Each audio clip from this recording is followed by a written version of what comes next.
The innocent maiden fed the wolf through the window until he shifted and spoke her name. The winter of 1687 descended upon the Massachusetts Bay Colony with a cruelty that the old-timers claimed they had never witnessed before. Snow fell in sheets so thick that a person could barely see their hand before their face, and the wind howled through the settlement of Ashford Mills like a living thing bent on destruction. Eleanor Ashford stood at the window of her family's 2-story timber house, her breath fogging the glass as she watched the world outside transform into an endless expanse of white.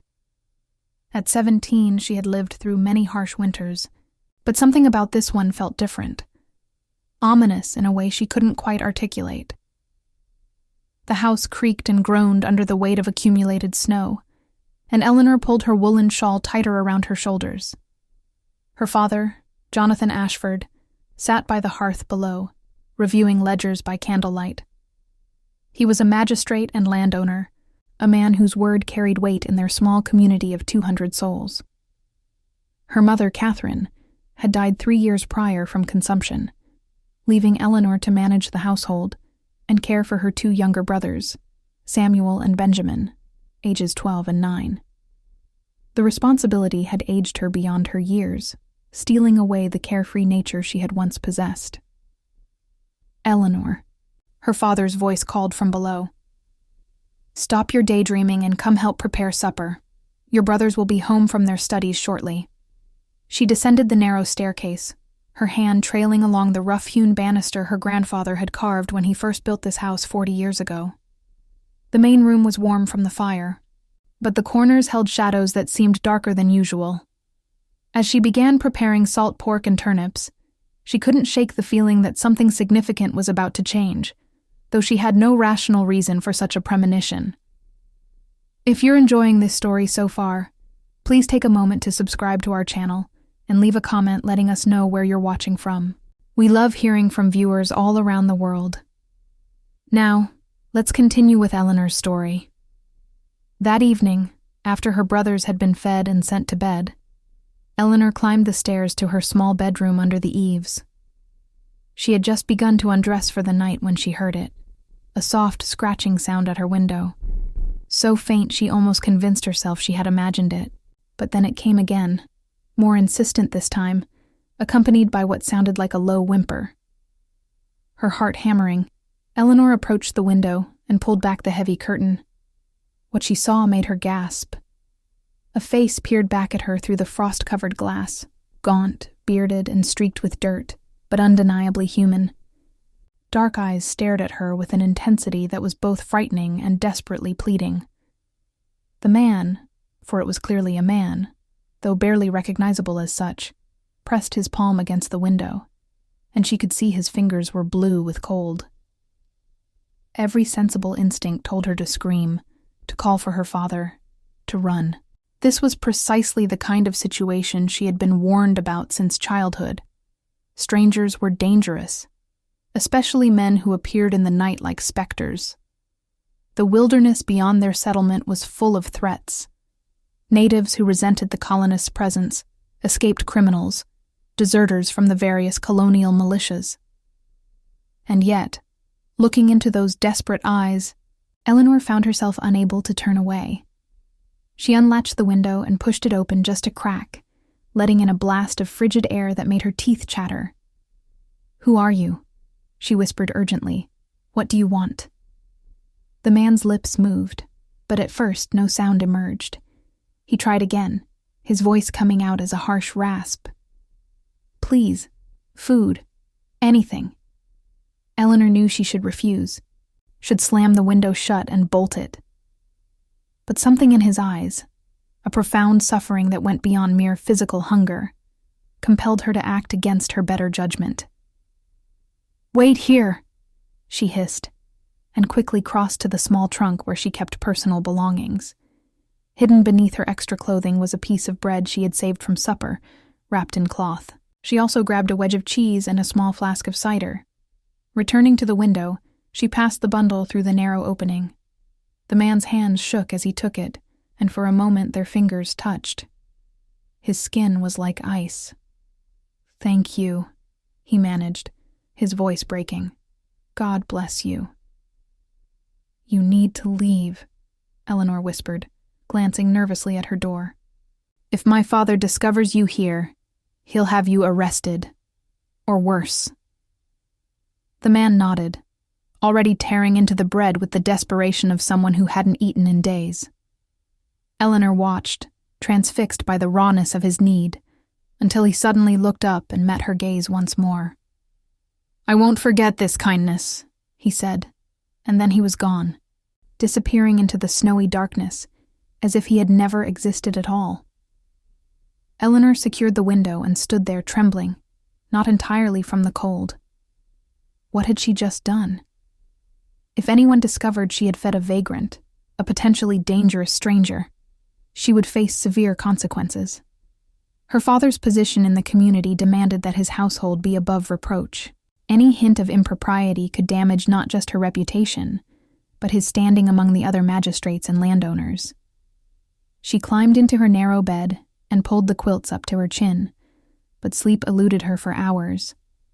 She kept seeing those desperate eyes, kept feeling the ice-cold touch of fingers that had known suffering beyond her comprehension. Who was he? What circumstances had reduced him to such a state? And why had she risked everything to help him? The questions followed her into fitful dreams, filled with snow and shadows and reaching hands.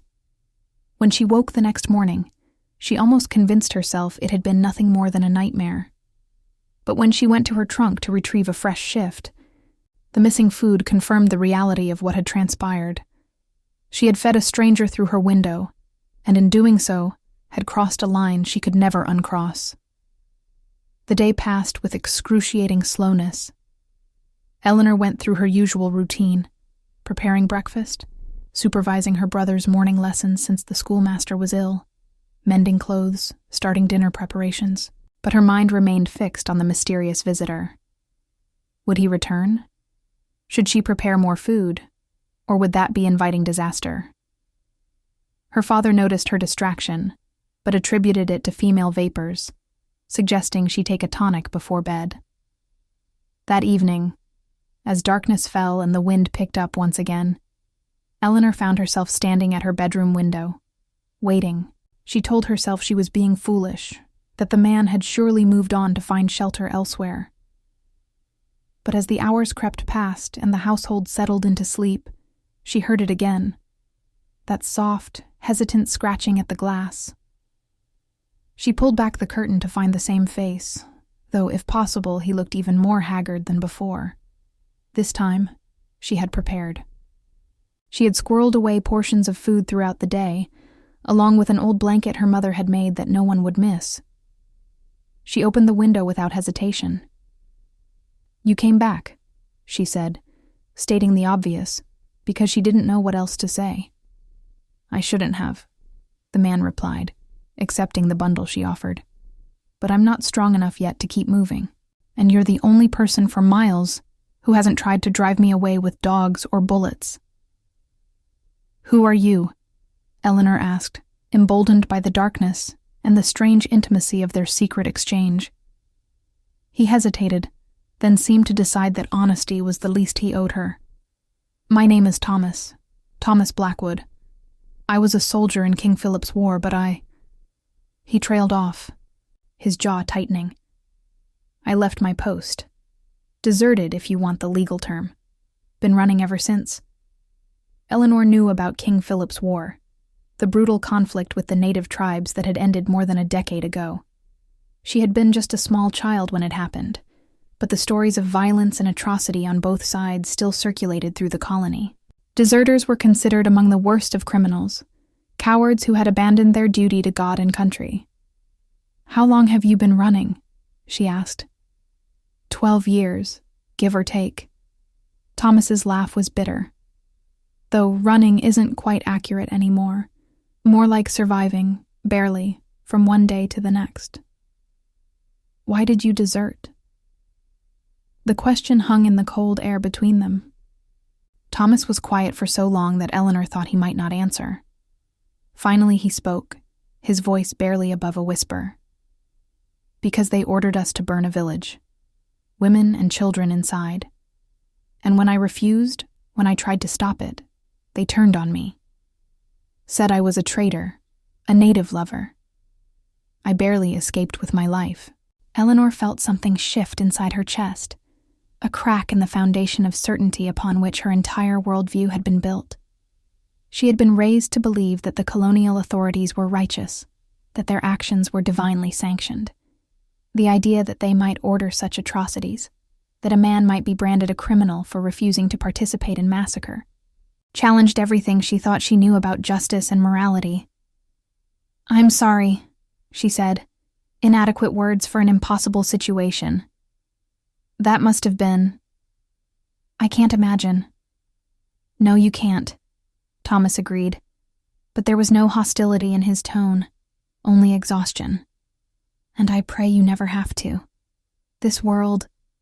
He gestured vaguely at the darkness surrounding them. "It's harder and crueler than they tell you in church."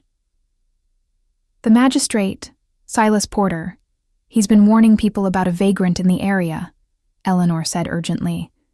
"They're calling you the wolf. They say you've been stealing livestock." Thomas's face hardened. "I haven't touched their animals. I've been eating roots and bark, whatever I can forage. But people need someone to blame for their troubles, and a deserter makes a convenient scapegoat." "They're organizing a search party," Eleanor continued, her words tumbling out in a rush. "I heard my father and the other men talking after services yesterday. They plan to comb the woods with dogs. They're talking about hanging if they find you." "Then I need to move on." Thomas secured the blanket around his shoulders and tucked the food into his ragged coat. "I've stayed too long as it is. I just needed to regain some strength before attempting the journey west." "Where will you go?"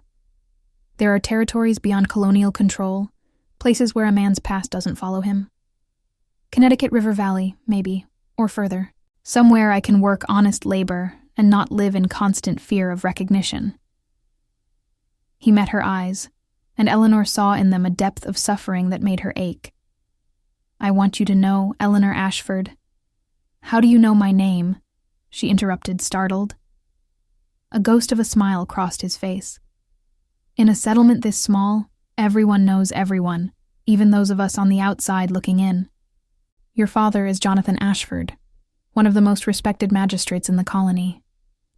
You're his eldest child, the one who held the family together after your mother passed. You teach your brothers their letters and tend the sick when the doctor is unavailable. You're known for your kindness, though I suspect you don't realize it." Eleanor felt exposed, as if this stranger had peeled back layers she hadn't known she was hiding. "You've been watching us." "I've been watching everyone, trying to stay alive and undetected. But yes, I noticed you particularly. You move through that rigid community like you're searching for something more, like some part of you knows there's a world beyond their narrow definitions of righteousness." The observation struck too close to private thoughts Eleanor had never dared voice aloud. "You need to go," she said, though the words felt hollow. "Tonight, before they begin their search at dawn." "I know." Thomas began to back away from the window but paused. "Thank you, Eleanor, for seeing me as human when everyone else sees only a monster. That gift, that simple recognition of my humanity, it's worth more than all the food and warmth in the world." Then he was gone, melting into the snow and shadows, leaving Eleanor alone with her pounding heart and racing thoughts.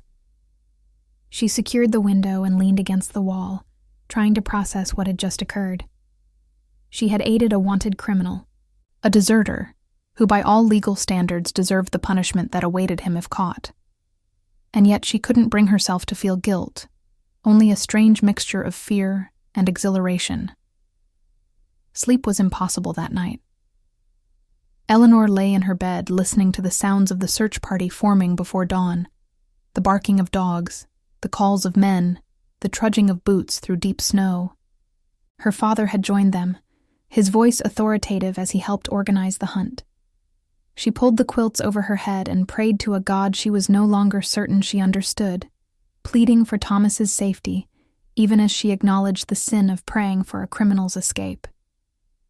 The search continued throughout the day. Eleanor went through the motions of her daily responsibilities in a fog, constantly listening for news from the men. Finally, as dusk approached, her father returned home, his face grim with cold and frustration. "The wolf has vanished," he announced, stomping snow from his boots. "We tracked him for several miles west, but the trail disappeared completely at the river. Either he drowned attempting to cross in this weather, or he managed to reach the other side, and is now beyond our jurisdiction." "God's will be done," Eleanor murmured, the standard response expected of her. Her father studied her with sharp eyes. "Indeed, though I confess I'm relieved we didn't catch him. I've no stomach for hangings, regardless of what the man's crimes might have been. Let him freeze in the wilderness or find mercy elsewhere. It's no longer our concern." That night, Eleanor returned to her window, not from hope, but from habit, from the need to honor what had passed between her and Thomas, even if she never saw him again. The glass was dark and cold, reflecting only her own pale face back at her. She pressed her palm against it, remembering the touch of frozen fingers, and wondered if he was still alive somewhere in the vast wilderness. Days turned into weeks. The winter maintained its brutal grip on the colony, and life continued its predictable rhythm. Eleanor taught her brothers, managed the household, attended services where Reverend Cotton preached about the dangers of sympathy toward the wicked. She sat in her family's pew with her hands folded and her expression appropriately pious, while inside, she carried the secret of what she had done like a small, precious flame. But something fundamental had shifted within her. The encounter with Thomas Blackwood had opened her eyes to questions she couldn't close them against. If the authorities could order the massacre of innocents, what other truths had been obscured by official narratives? If showing mercy to a starving man was considered criminal, what kind of morality governed their society? The certainties that had structured her entire existence began to crumble, leaving in their place a vast uncertainty that was both terrifying and strangely liberating. She began to notice things she had previously overlooked. The way certain families in their settlement were quietly ostracized for minor infractions, how questioning any decision of the magistrates was treated as near heresy, the rigid enforcement of conformity that crushed individual conscience beneath the weight of collective judgment. She saw it in the way Goodwife Miller was shunned for speaking too freely, in the harsh punishment meted out to young Jacob Cooper for missing a single church service, in the constant surveillance of behavior and belief that made genuine connection nearly impossible. Eleanor started to understand that she had been living in a kind of cage, one built not of bars, but of expectations and assumptions so pervasive she had barely recognized their constraining presence. Thomas's brief appearance in her life had shown her the bars, and now she could no longer unsee them. Winter began its slow retreat, and with the coming of spring, Eleanor made a decision that would have been unthinkable just months earlier. She began to plan her own escape from Ashford Mills, carefully and methodically, as one might plan a military campaign. She had no illusions about finding Thomas. The wilderness was vast, and he could be anywhere, or nowhere at all. But his courage in choosing an uncertain freedom over certain imprisonment had planted a seed in her mind that now demanded to grow. She saved money from selling preserves and needlework to neighboring families. She studied maps when her father brought them home, memorizing routes west. She listened carefully to travelers' tales of settlements forming beyond the established colonies, places where religious tolerance and individual freedom mattered more than rigid adherence to Puritan doctrine. She prepared herself mentally for the hardships ahead, knowing that the life she sought would demand strength she wasn't certain she possessed, but was determined to develop. Her opportunity came in late April, when her father traveled to Boston for a meeting of colonial magistrates that would keep him away for nearly a week. Her brothers were old enough now to manage basic tasks, and she left them detailed instructions along with a letter explaining her decision. She didn't mention Thomas Blackwood directly, but she wrote about the need to live according to her own conscience, rather than the dictates of others, about seeking a life where compassion wasn't considered weakness and questions weren't punished as sins. Eleanor Ashford walked out of her childhood home on a morning when mist still clung to the ground. and the world seemed suspended between darkness and light. She carried a pack with essentials, her mother's Bible, and a resolve forged in the crucible of those winter nights when she had chosen mercy over fear. She didn't look back as she made her way to the coaching road that would take her toward Hartford, and eventually to the Connecticut River Valley, where new settlements welcomed those seeking fresh starts. The journey was harder than she had imagined. Eleanor had lived her entire life in relative comfort, sheltered by her father's status and resources. Now she traveled as just another anonymous woman among the constant flow of migrants moving west. She joined a group of families heading toward the frontier, claiming to be a widow seeking relatives in the new territories. The lie came easier than she expected, perhaps because it contained an essential truth. She was seeking a kind of rebirth, leaving behind the Eleanor who had lived according to others' rules to become someone she could barely yet imagine. She worked as she traveled, trading her skills in literacy and needlework for food and shelter.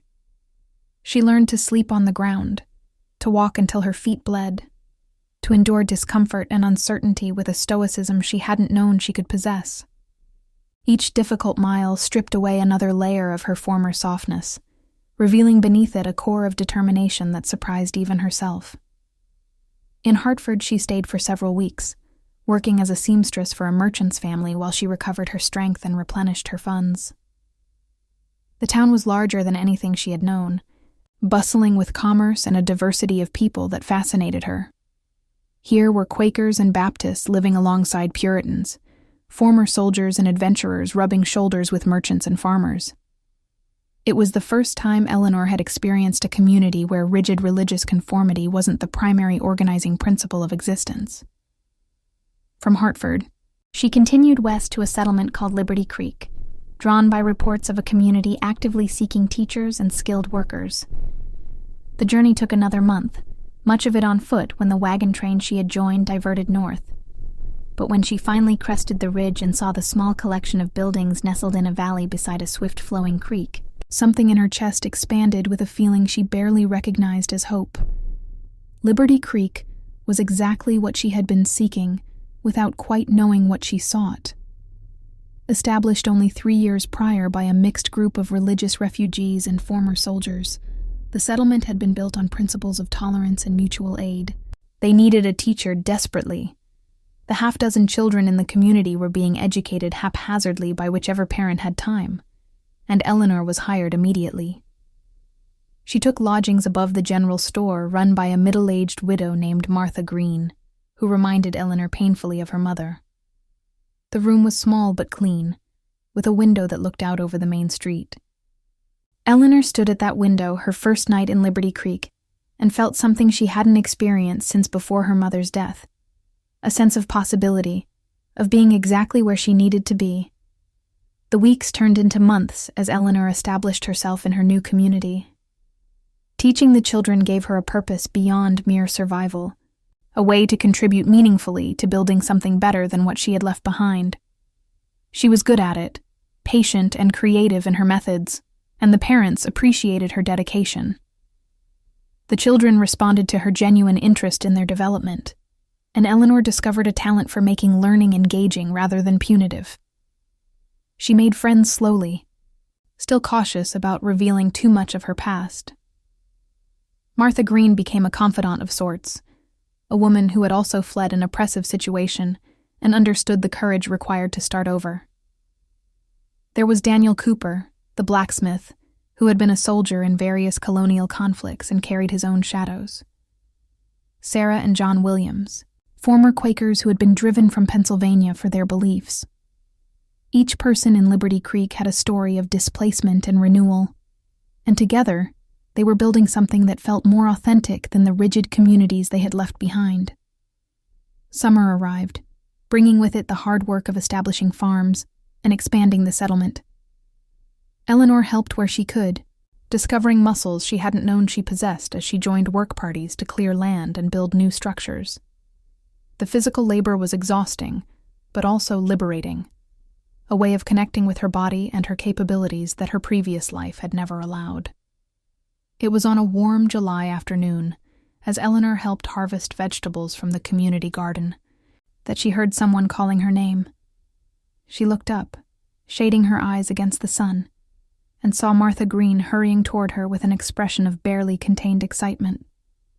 "Eleanor, my dear, you must come immediately," Martha said, slightly out of breath. "There's someone at my store asking for you. A man. He says he knew you in Massachusetts and has been searching for you for months." Eleanor's heart began to pound, though she tried to keep her expression neutral. "Did he give his name?" "Thomas. Thomas Blackwood. He seems quite respectable, though there's something about him, a certain wariness, like a man who has known hard times." Martha's eyes sparkled with curiosity. "Is he a former suitor? A relative?" "I'm not certain," Eleanor said carefully, though her pulse was racing. "I should go see what he wants."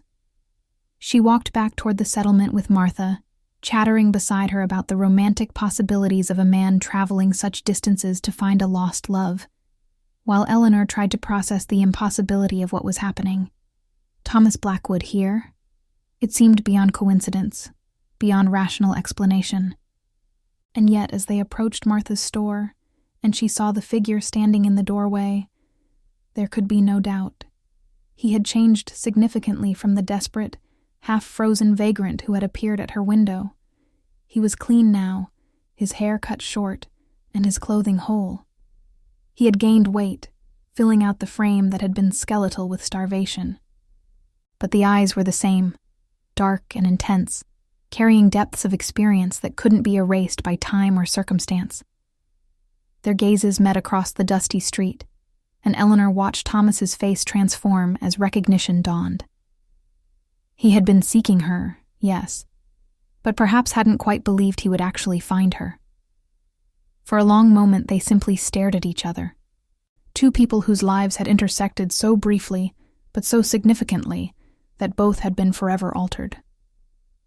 Then Thomas was crossing the street toward her, and Eleanor found herself moving to meet him without conscious decision. They stopped an arm's length apart, close enough to speak privately, but maintaining the propriety that their audience of curious townspeople demanded. "Eleanor Ashford," Thomas said, and his voice was rough with emotion. "I wasn't certain it was really you. The woman I heard about, a teacher named Eleanor who had come from Massachusetts, it seemed too much to hope for." "Thomas Blackwood," Eleanor replied, unable to keep the smile from her face.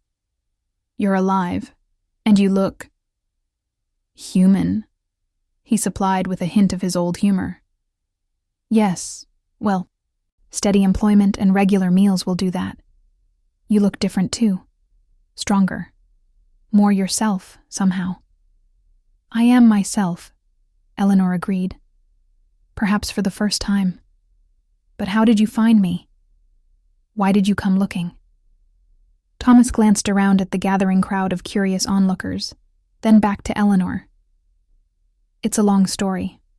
Perhaps somewhere more private?"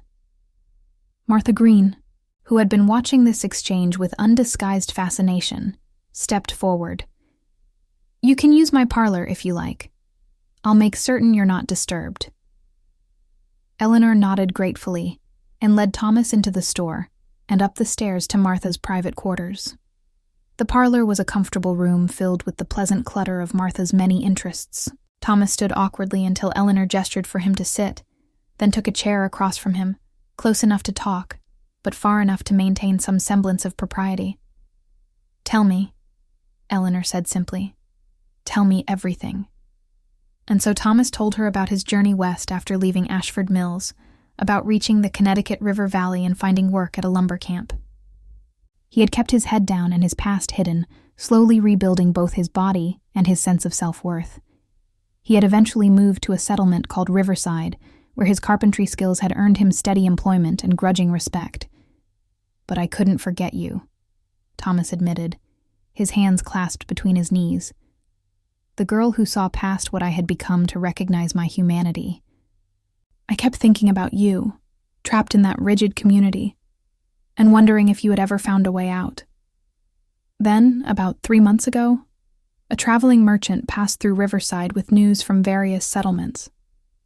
He mentioned a new teacher in Liberty Creek. a young woman from Massachusetts who had come west alone, which was unusual enough to be remarked upon. "And you thought it might be me?" Eleanor finished. "I didn't let myself hope too much, but I had to know. I had to at least try to find you, and—" He trailed off, seeming suddenly uncertain. "And what?" Eleanor prompted gently. Thomas met her eyes directly. "And tell you that what you did for me, those few nights of simple human kindness, they saved more than my body. They saved something in me I thought had died in that burning village 12 years ago. They reminded me that goodness still existed in the world, that not everyone had forgotten what mercy looked like.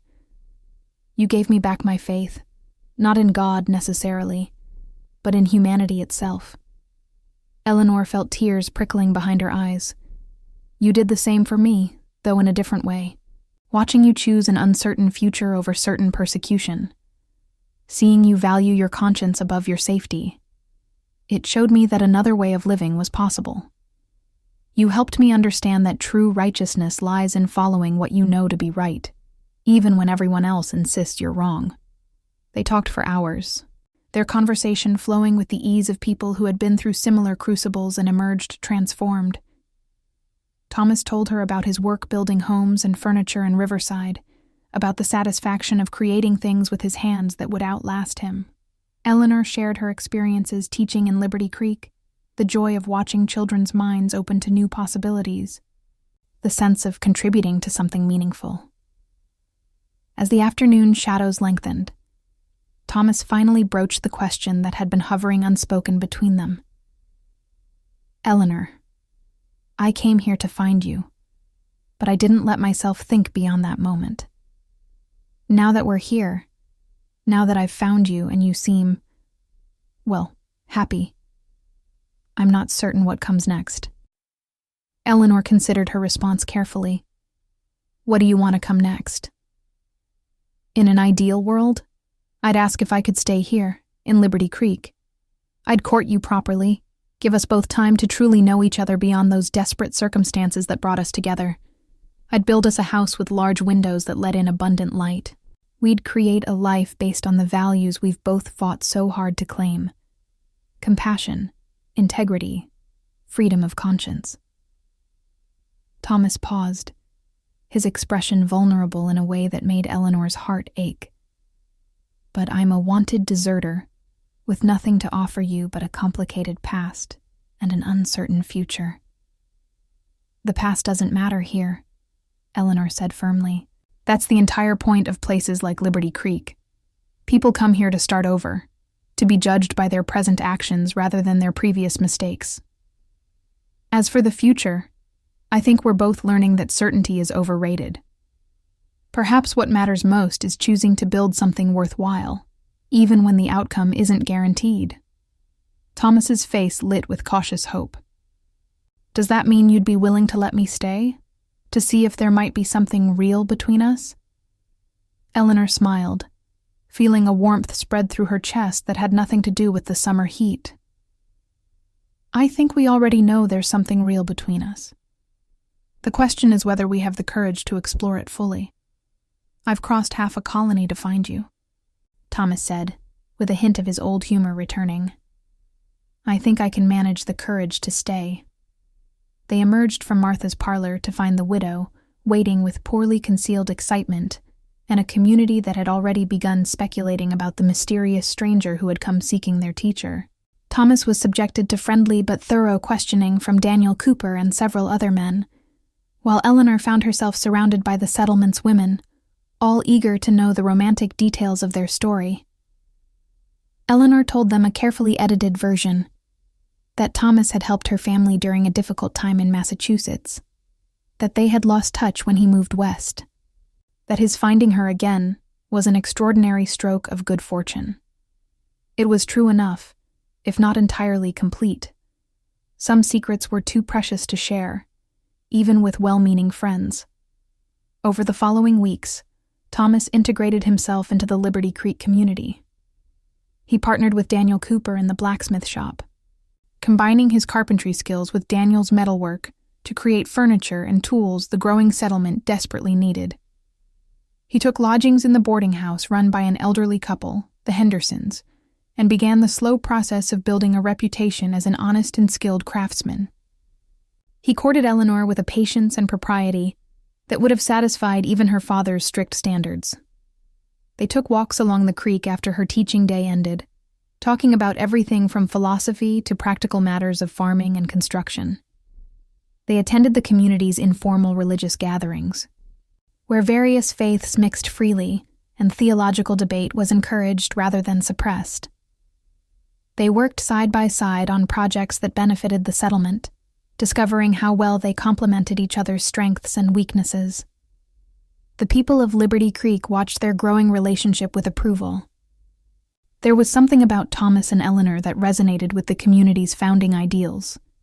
Two people who had each chosen conscience over conformity, who had walked away from security to seek lives of greater integrity.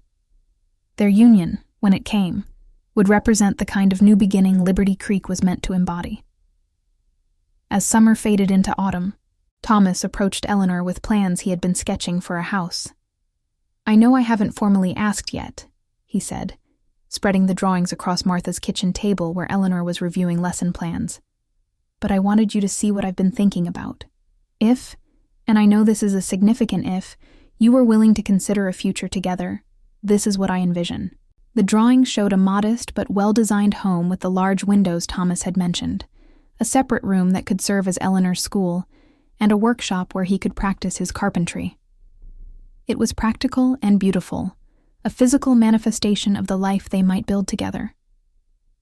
Eleanor studied the plans carefully, her heart full of emotions she was still learning to name.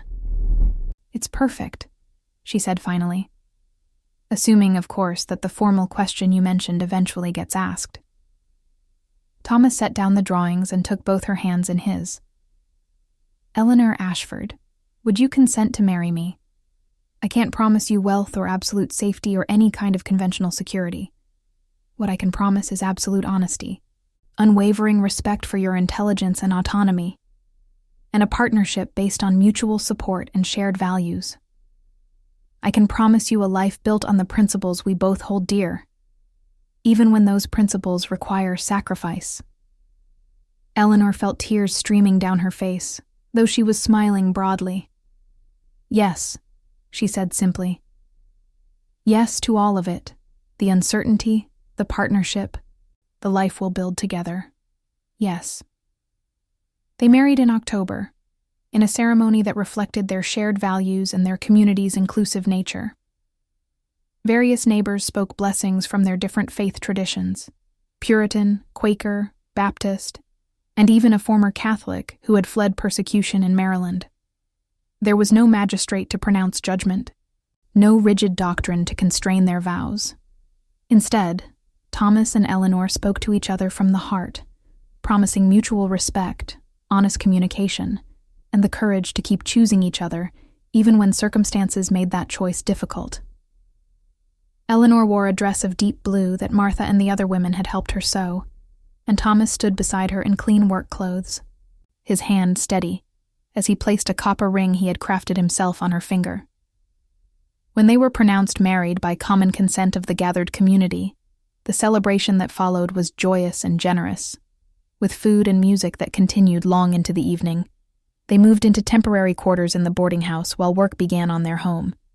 The entire community contributed to the construction, with different families taking turns providing labor. It was the Liberty Creek way, supporting each other's endeavors with the understanding that everyone's success contributed to the collective well-being. By the time the first snow fell, Thomas and Eleanor Blackwood were settled in their new house, its large windows glowing warmly as they established the rhythms of married life. The years that followed were not without challenges.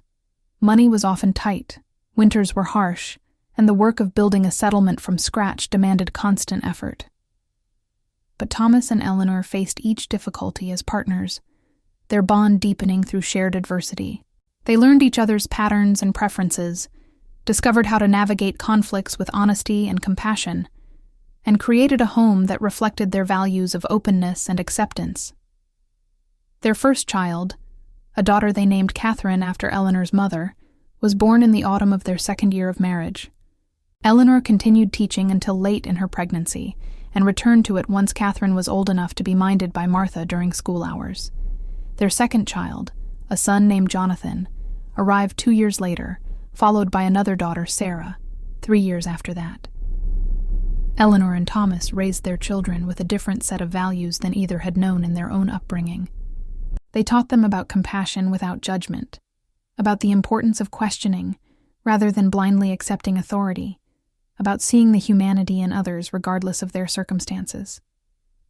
They told their children carefully edited stories about second chances and the courage required to choose your own path, saving the full truth of how their parents had met for when they were old enough to understand its significance. The children grew up in a house filled with books and lively discussion, where questions were encouraged and different perspectives welcomed.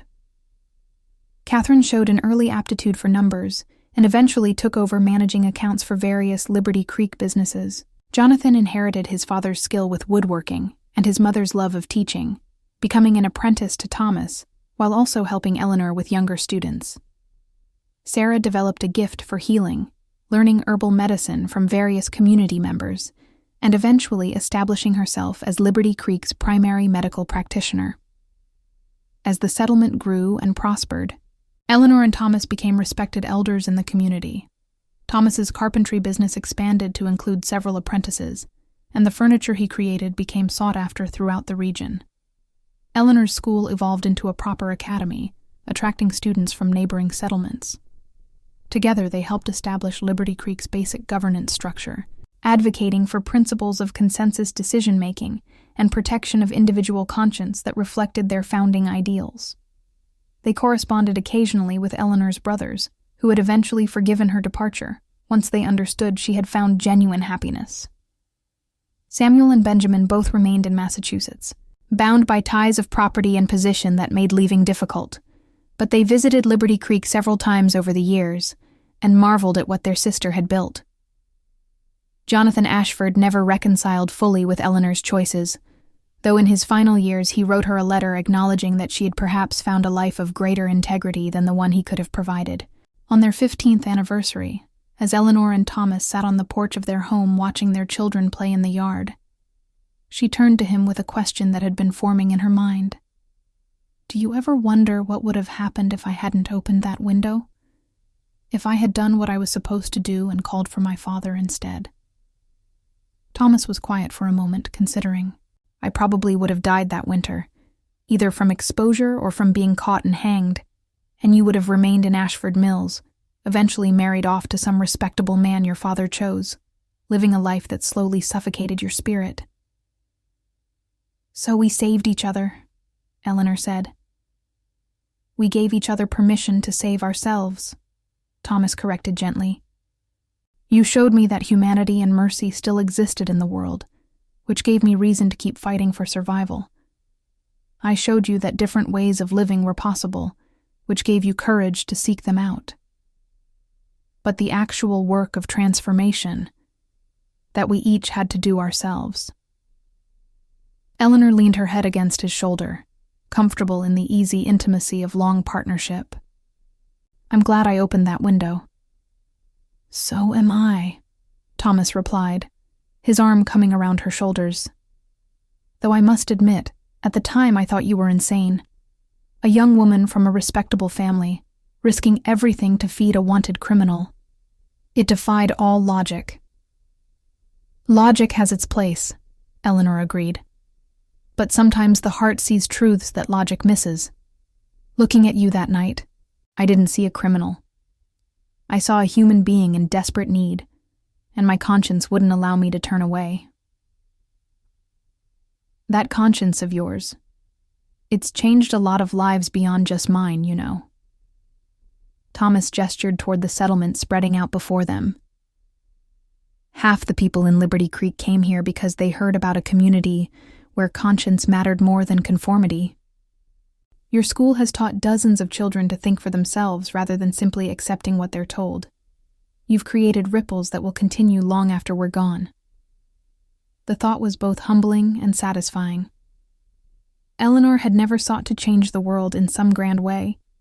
She had simply tried to live according to her own understanding of what was right, making choices that honored her values even when those choices required sacrifice. That so much good had flowed from such small beginnings seemed almost miraculous, though she knew it was simply the natural result of integrity compounding over time.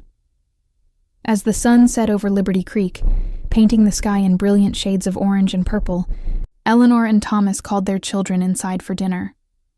The house filled with the cheerful chaos of family life. Catherine helping her father set the table, Jonathan telling elaborate stories that made Sarah laugh, the rich smell of stew and fresh bread. This, Eleanor thought, was what she had been seeking without quite knowing what she sought. A life built on love and honesty, where each person was valued for who they were rather than who they were supposed to be. After dinner, as they always did, the family gathered in the main room and took turns sharing something they had learned or experienced that day. It was a tradition Eleanor and Thomas had established when Catherine was small, a way of fostering curiosity and communication. Tonight, Catherine reported on a particularly challenging mathematical problem she had solved. Jonathan described a new joinery technique his father had taught him, and Sarah shared her observations about how different plants responded to the changing season. When it was Eleanor's turn, she looked around at her family, her strong, thoughtful children growing into capable adults, her husband, whose eyes still held depths that moved her, even after all these years, and felt overwhelmed with gratitude. "Today I learned," she said slowly, "that sometimes the smallest acts of courage can change everything. That opening a window in the middle of winter or choosing to see another person's humanity despite what you've been told about them can set in motion transformations beyond imagining." The children looked slightly confused by this cryptic observation, but Thomas met her gaze with understanding and reached across to take her hand. Later, when the children were in bed and the house had settled into peaceful quiet, he asked her what had prompted such reflection. "I was just thinking about the night we met," Eleanor admitted, "about how terrified I was, and how none of this," she gestured at their home, their life, seemed even remotely possible then. And yet here we are. "Here we are," Thomas echoed. "Two broken people who somehow found their way to wholeness."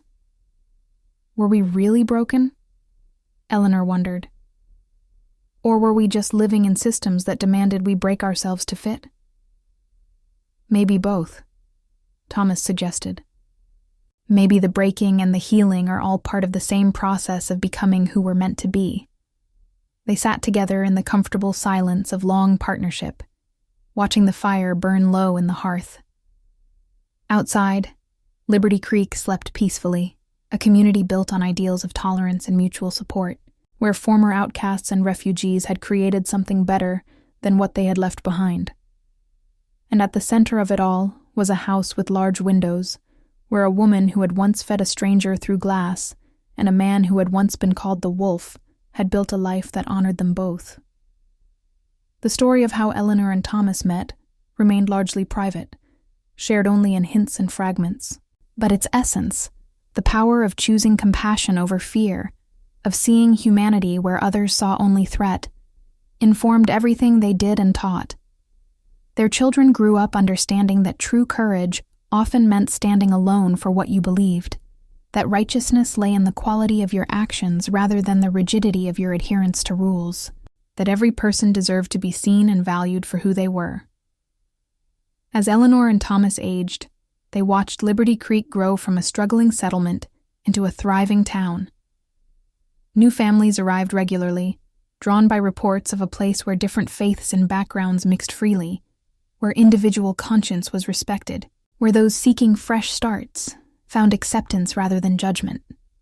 The school Eleanor had started expanded into a proper academy with multiple teachers. The workshop Thomas had built became a thriving carpentry business that employed dozens, and the values they had fought so hard to claim became woven into the fabric of the community itself. On their 25th anniversary, the town organized a celebration in their honor. People came from surrounding settlements to acknowledge the contributions Thomas and Eleanor Blackwood had made, not just to Liberty Creek, but to the broader movement toward greater freedom and tolerance in the colonies. There were speeches praising their leadership, their vision, their unwavering commitment to principles over convenience. But what moved Eleanor most was a private moment later that evening, when a young woman approached her hesitantly. "Mrs. Blackwood," the woman said, "I wanted to thank you. My family came here 5 years ago, fleeing persecution for our Quaker beliefs. Your school accepted my younger siblings without question, and you never tried to change who they were. That gift, the gift of being allowed to exist without constantly defending your right to be different, it's more valuable than I can express."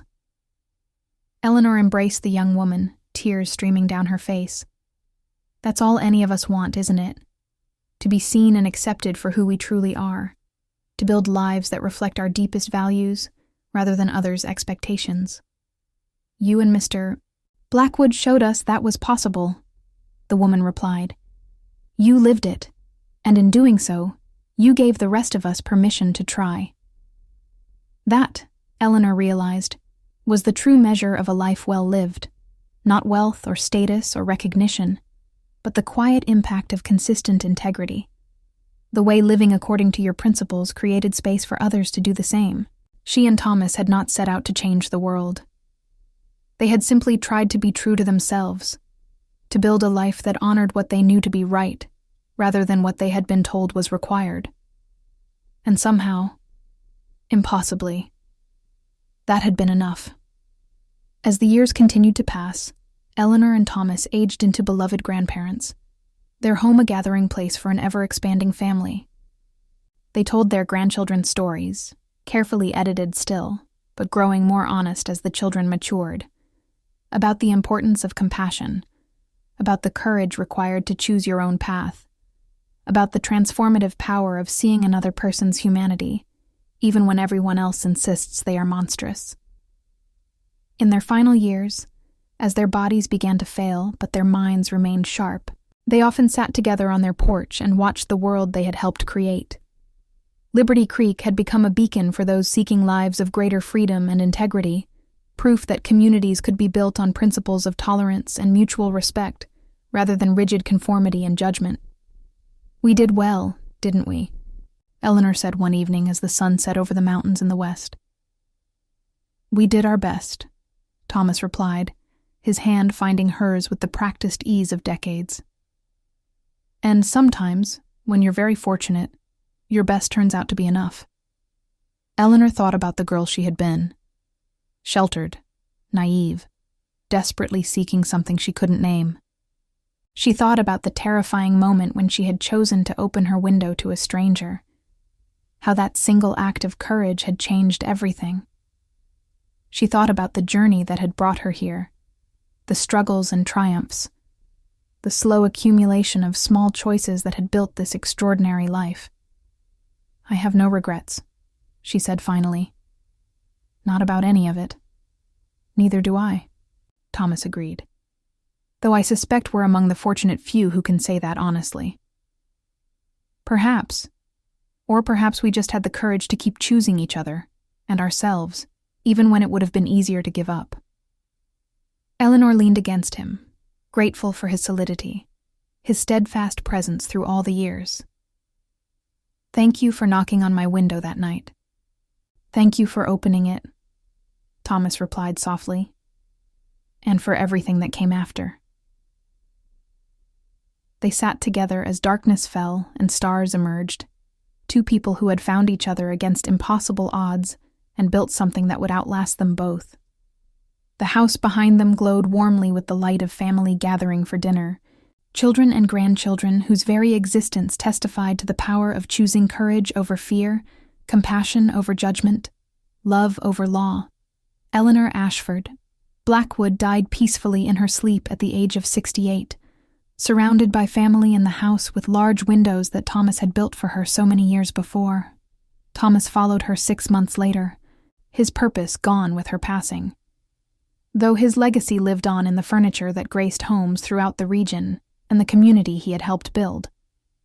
They were buried side by side in Liberty Creek's small cemetery, beneath stones that bore simple inscriptions, their names, their years, and a single line Thomas had requested.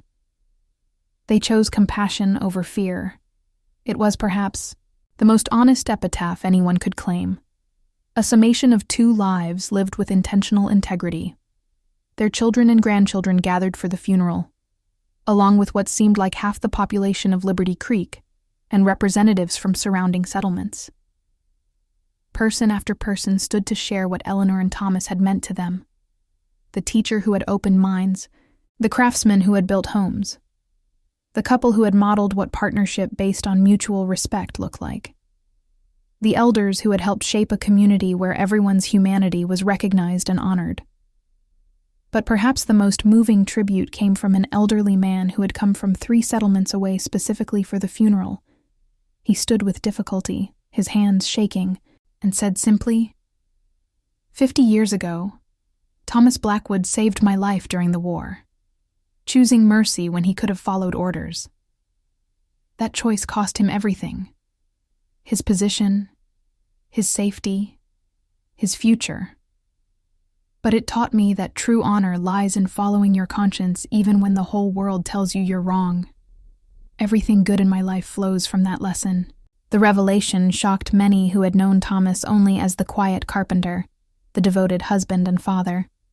But those who had known him best simply nodded, understanding that his capacity for courage and principle had defined him long before he arrived at Liberty Creek.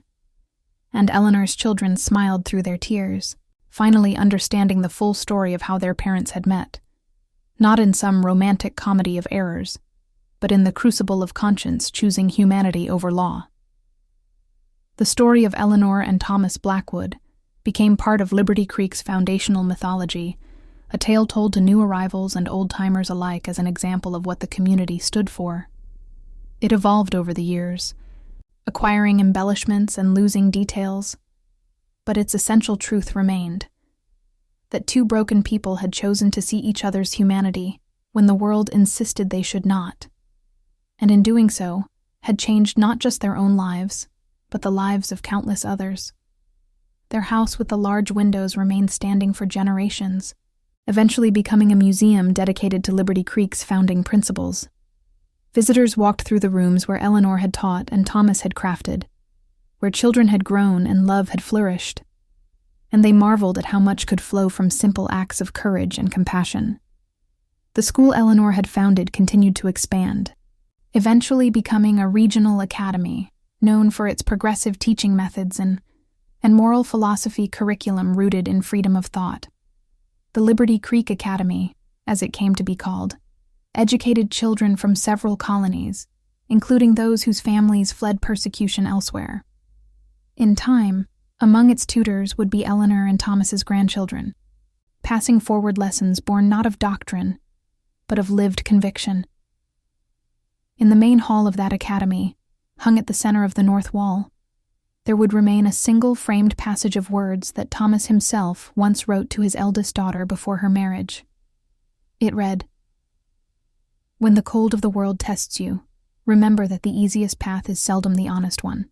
Choose mercy where others teach you fear, for mercy builds what fear destroys." It was signed simply, TB. Generations after years rolled into decades, then centuries. Settlers became townsfolk, towns became counties, and Liberty Creek remained a quiet settlement of craftsmen, farmers, and thinkers. Historians much later would discover that the town's charter, formalized in 1715, had been written largely in Eleanor Ashford Blackwood's own hand. Its preamble contained the early seeds of ideas that would resonate across America's later founding: equality of conscience, the right to question authority, the sanctity of compassion as a social duty. In the early years after their deaths, people who had known Eleanor and Thomas often spoke of their house as if it breathed memory. On cold nights, newcomers arriving from neighboring villages would be offered lodging in that house, and invariably they would describe feeling an inexplicable calm as they watched the wind sweep through those wide windows, the same windows where a frightened girl once fed a hunted man. Martha Green lived another 10 years after Eleanor's passing, and became the caretaker of their home. She filled her solitude by keeping a ledger of recollections about the founding years: births, disputes, weddings, the first harvest festivals by the creek. She wrote at length about how the Blackwoods had insisted on resolving village conflicts through dialogue rather than punishment, refusing to repeat the harshness they once fled. One line of hers survived in several later reproductions. When the settlers disagreed, and they often did, they would say, "Let us see this through the window as Eleanor did," meaning, through kindness first, judgment last. That saying endured. 200 years later, during the religious awakening sweeping through New England, preachers would still speak of the window of mercy found in Liberty Creek. It became a symbol of conscience stronger than law. A letter. Found in 1861, during restorations to the old Blackwood home, workers found a sealed compartment beneath the floorboards of the study. Inside lay a bundle of weather-worn letters wrapped in faded linen. They were later authenticated as correspondence between Eleanor and her brothers from Massachusetts. The letters revealed her voice vivid and strong, no longer the obedient daughter, but a woman confident in intellect and faith, independent of institution. One letter ended with words modern historians like to quote, "To live rightly is not to avoid sin by commandment alone, but to choose love, even while trembling. I fed a stranger through a window when I should have turned him away. In that error, I found everything worth living for." That single line traveled far beyond Liberty Creek. It was cited by early abolitionists, suffragists, and educators as proof that moral courage often begins quietly, in acts the world might first condemn. The discovery inspired local preservation efforts, and by the turn of the 20th century, Liberty Creek had become a site of pilgrimage for teachers, reformers, and anyone seeking to reconcile faith and compassion with freedom. Newspapers of the time reported that the Blackwood window was left open each winter day, so that the legacy of that act, the passing of bread instead of fear, could continue symbolically. The Scholar and the Glass. By the late 19th century, a Harvard theologian named Dr. Robert Willoughby wrote a monograph titled "The Mercy Doctrine of Liberty Creek." In it, he argued that Eleanor's gesture and Thomas's redemption together represented a proto-American narrative of ethical rebellion. His research noted that the settlement's communal record books contained repeated pledges from residents swearing to treat conscience and compassion as threads of one cloth, language uncommon for its era. Willoughby visited the Blackwood home in 1894 and described standing before the very window where their story began. He wrote, "One pane bears a faint imperfection, perhaps a mark from frost, or a child's careless scratch. Yet through it, the morning light breaks softer, warmer. I imagine Eleanor's trembling hand, the frost melting under her touch as she chose mercy. In that brief exchange between fear and faith, America took one of its quiet early breaths." His paper spread across seminaries and civic forums, making the names of Eleanor and Thomas synonymous with moral courage born in obscurity.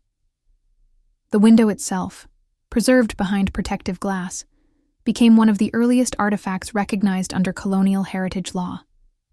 The memory of their bloodline. By 1920, the Blackwood descendants numbered in the hundreds, many still in the region. Several had become teachers, judges, and community leaders. During the dedication of a new town library, the youngest direct descendant, a woman named Grace Blackwood, read aloud from Eleanor's recovered letters. Her voice trembled as she concluded, "When threatened, feed one another instead. When judged, answer with understanding.